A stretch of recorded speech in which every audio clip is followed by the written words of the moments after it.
السلام عليكم ورحمة الله وبركاته.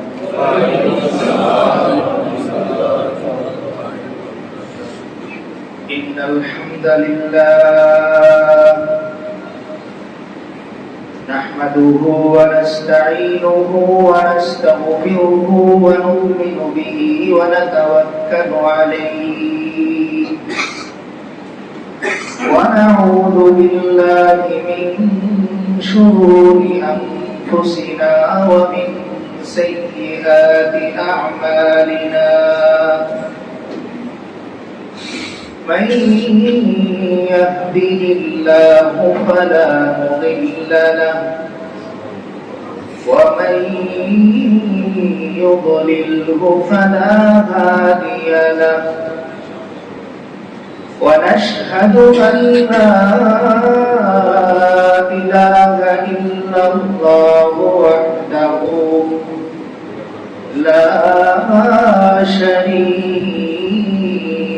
له ونشهد أن سيدنا وسندنا وحبيب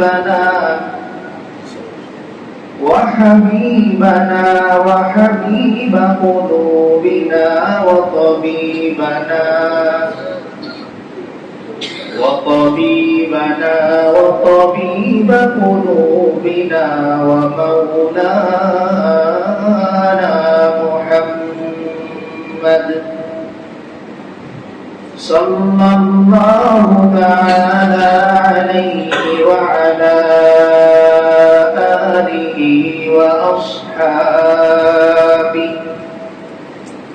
وبارك وسلم تسليما كثيرا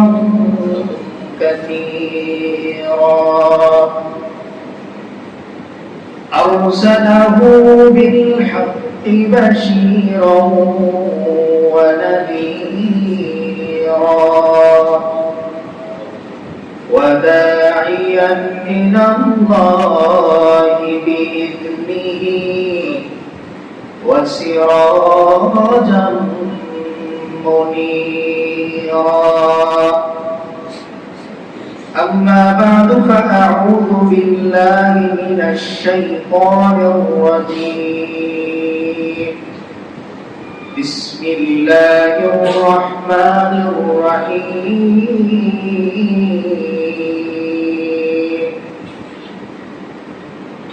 قل يا عبادي الذين أسرفوا على أنفسهم لا تقنطوا من رحمة الله إن الله يغفر الذنوب جميعا إنه هو الغفور الرحيم صدق الله العظيم وصدق رسوله النبي الكريم ونحن على ذلك لمن الشاهدين والشاكرين والحمد لله رب العالمين আমরা সবাই দুরূদ ইব্রাহিম পড়ি اللهم صل على محمد وعلى آل محمد كما صليت على إبراهيم وعلى آل إبراهيم إنك حميد مجيد اللهم بارك على محمد وعلى آل محمد كما باركت على إبراهيم وعلى آل إبراهيم إنك حميد مجيد الحمد لله আল্লাহ তাআলার দরবারে লাখ কোটি শুকরিয়া যে মহান আল্লাহ রাব্বুল আলামিন আমাদেরকে আরবি মাসের বছরের প্রথম জুমাতে আমাদের সকলকে হায়াতে বাঁচিয়ে রেখে আল্লাহ তাআলার প্রদত্ত বিধান বরকতময় সালাতুল জুমআ আদায় করার জন্য আমাদের সকলকে মসজিদে এসে উপস্থিত হওয়ার তৌফিক দান করেছেন। এজন্য আমরা সকলেই একবার দিল থেকে শুকরিয়া দান করি, আলহামদুলিল্লাহ। আল্লাহ তাআলা যে সমস্ত বান্দাদের শুরুটা ভালো দিয়ে করেন, আশা করা যায় তাদের শেষটাও আল্লাহ তাআলা ভালোর মাধ্যমেই করবেন। গত সপ্তাহে আমরা আলোচনা করেছিলাম গুনাহ এবং গুনাহগার সম্পর্কে, যে একজন মুমিন বান্দা গুনাহ করাটা তার কাছে কেমন মনে হয়, কতটা ভয়ানক তার কাছে হয়। আর একজন অপরাধী ব্যক্তি, পাপাচারী ব্যক্তি, যার রোজ নাম চায়, প্রতিদিন গুনাহের অংশ থাকি, এমন ব্যক্তির কাছে গুনাহের পরিণাম কেমন মনে হয়, এই বিষয়ে আমাদের আলোচনা চলছিল। আজকে আমরা যে আয়াতটুকু শুনলাম, আল্লাহ তাআলা এই আয়াতের মধ্যে যে সমস্ত মানুষ গুনাহের মধ্যে লিপ্ত আছে বা গুনাহের মধ্যে জড়িত আছে, তাদের জন্য আল্লাহ তাআলা এই আয়াতটিকে সুসংবাদ হিসেবে নাযিল করেছেন। এই আয়াতে আল্লাহ তাআলা এই কথাই বলতেছেন যে বান্দা যত বেশি গুনাহ করুক না কেন, যত বেশি অন্যায় বান্দা করুক না কেন, আল্লাহর ক্ষমার সামনে, আল্লাহর রহমতের সামনে এই গুনাহ নিতান্তই তুচ্ছ, খুবই সামান্য। একটা সমুদ্রের মধ্যে যেরকম একটি ছোট্ট সুই রাখলে যতটুকু পানির ক্ষয় করতে পারে, এর চেয়েও আরো অনেক বেশি সামান্য বান্দার সারা জীবনের গুনাহগুলো আল্লাহর রহমতের সামনে এমন তুচ্ছ হয়ে যায়। আল্লাহ তাআলা এই আয়াতের মধ্যে এই কথাই বোঝাতে চান যে আমার বান্দা জীবনে যত গুনাহ করুক না কেন, তার গুনাহের পরিমাণ যদি আসমান সমান হয়, তার গুনাহের পরিমাণ যদি জমিন সমান হয়, সমুদ্রের পানির পরিমাণ হয়, কিংবা এর চেয়েও বেশি হয়, তবুও আমার বান্দা যেন নিরাশ না হয়। সে যেন জেনে রাখে তার এমন একজন আল্লাহ আছে, তার এমন একজন সৃষ্টিকর্তা রহমান আছে, যিনি মুহূর্তের মধ্যেই তার এই সমুদ্র সমান গুনাহগুলো ক্ষমা করে দিতে পারেন। যিনি চাইলেই মুহূর্তের মধ্যেই একজন পাপাচারী ব্যক্তিকে, একজন গুনাহগার ব্যক্তিকে আল্লাহর খাঁটি বান্দাতে পরিণত করে দিতে পারেন। হযরত ওমর রাদিয়াল্লাহু তাআলা আনহু ইসলাম গ্রহণের আগে, 1 মিনিট আগে যে মানুষটা জালেমদের অন্তর্ভুক্ত ছিল, ওরা কাফেরের অন্তর্ভুক্ত ছিল, এই মানুষটাই যখন শুধুমাত্র কালিমায়ে তাইয়্যিবা লা ইলাহা ইল্লাল্লাহু মুহাম্মাদুর রাসূলুল্লাহ, আল্লাহকে আল্লাহ বলে স্বীকার করা এবং তার প্রিয় হাবিব মুহাম্মাদুর রাসূলুল্লাহ সাল্লাল্লাহু আলাইহি ওয়াসাল্লামকে রাসূল হিসেবে স্বীকৃতি দেয়া, এই দুইটা স্বীকৃতির মাধ্যমে এই মানুষটা জামানার শ্রেষ্ঠ মানুষ হিসেবে পরিণত হয়েছে। সুবহানাল্লাহ। এজন্য আল্লাহ তাআলা গুনাহগারদেরকে সুসংবাদ স্বরূপ এই আয়াতের মধ্যে বলেন যে পৃথিবীর সব মানুষ তোমাকে অপরাধী হিসেবে জানলেও, পৃথিবীর সমস্ত মানুষ তোমাকে অন্যায়কারী হিসেবে জানলেও, আমি আল্লাহ তোমাকে অপরাধী হিসেবে বুঝি না, জানি না।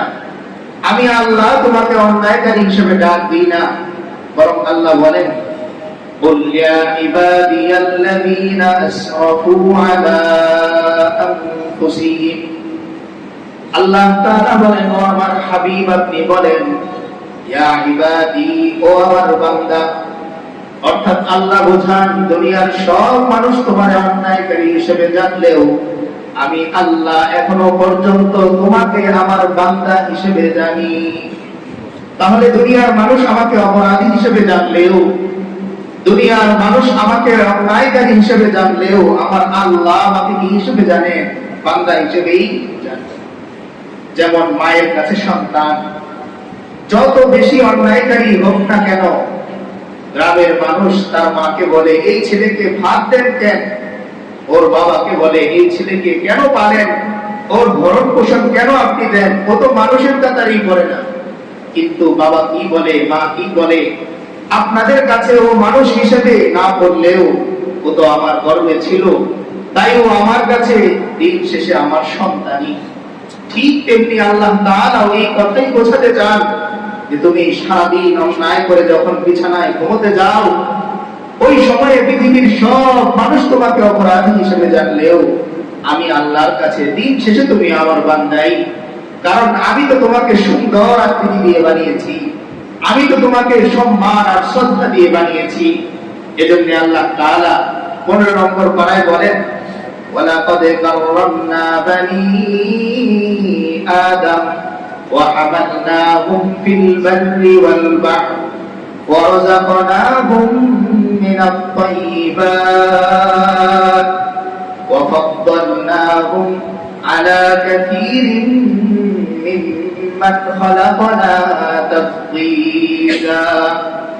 আল্লাহ তাআলা বলেন তোমার এই দেহটা আমি বড় সম্মানিত করে বানিয়েছি। ওয়ালাকাদ কাররামনা, অবশ্যই আমি আল্লাহ সম্মানিত করে বানিয়েছি। কাকে? বনি আদম, আদম সন্তানকে আল্লাহ বলতেছেন আমি সম্মান দিয়ে বানিয়েছি। আল্লাহ তাআলা পৃথিবীর সমস্ত সম্মানের অধিকারী। অত ইজ্জু মান তাশা ওয়া তুযিল্লু মান তাশা, সম্মান একমাত্র কার হাতে? আল্লাহর হাতে। সমস্ত সম্মানের উৎস, সমস্ত সম্মানের ক্ষমতা একমাত্র আল্লাহ। আর সেই আল্লাহ বলতেছেন ওয়ালাকাদ, অবশ্যই কাররামনা, আমি সম্মানিত করে বানিয়েছি। পৃথিবীর মানুষ তোমাকে চেহারায় কালো বললেও, লম্বায় তোমাকে বেটে বললেও আমি আল্লাহ গ্যারান্টি দিচ্ছি ওয়ালাকাদ কাররামনা, আমি আল্লাহ তোমাকে সম্মানিত করে বানিয়েছি। আবার এই সম্মানের ফলাফল স্বরূপ আল্লাহ বলতেছেন ওয়া হামালনাহুম ফিল বাররি ওয়াল বাহর, আমি আল্লাহ তোমাকে জলে স্থলে সব জায়গায় আরোহণের ব্যবস্থাও করে দিয়েছি। স্থলে তুমি গাড়ির উপর, উটের উপর, ঘোড়ার উপর চলবে একটা সময়, এখন তো গাড়ি আবিষ্কার হয়ে গেছে।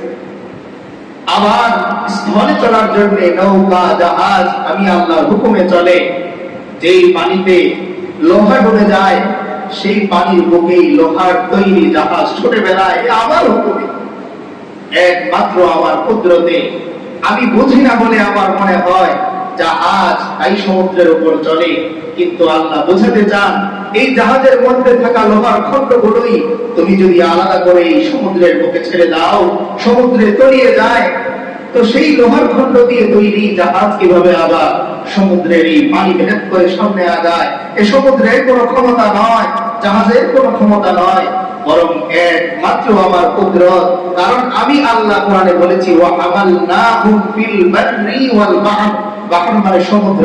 আল্লাহ বলেন আমি যেহেতু আমার বান্দা সমুদ্রের মধ্যে, স্থলের মধ্যে আরোহণের জিম্মাদারি নিয়েছি, তাই জাহাজ আমার কথা মতন সামনে এগোতে থাকে, ডুবে। এই জন্য মাঝে মাঝে আল্লাহ তাআলা ডুবিয়ে দেখান যে ক্ষমতা তোমার জাহাজের নয়, ক্ষমতা আমার। আমি যদি চাই বাতাস তোমার এই জাহাজের উপরে থাকবে, আর আমি যদি চাই তো জাহাজ, তোমার বাতাস এই জাহাজের প্রতিকূলে চলে যাবে, জাহাজ সামনে এগোতে পারবে। তো আল্লাহ তাআলা আয়াতের মধ্যে বলতেছেন ইয়া ইবাদি, ও আমার বান্দা। তিনি বলেন না ও আমার পাপী বান্দা, ও আমার অপরাধী বান্দা, বরং তিনি তখনও ডাকেন ইয়া ইবাদি, ও আমার বান্দা।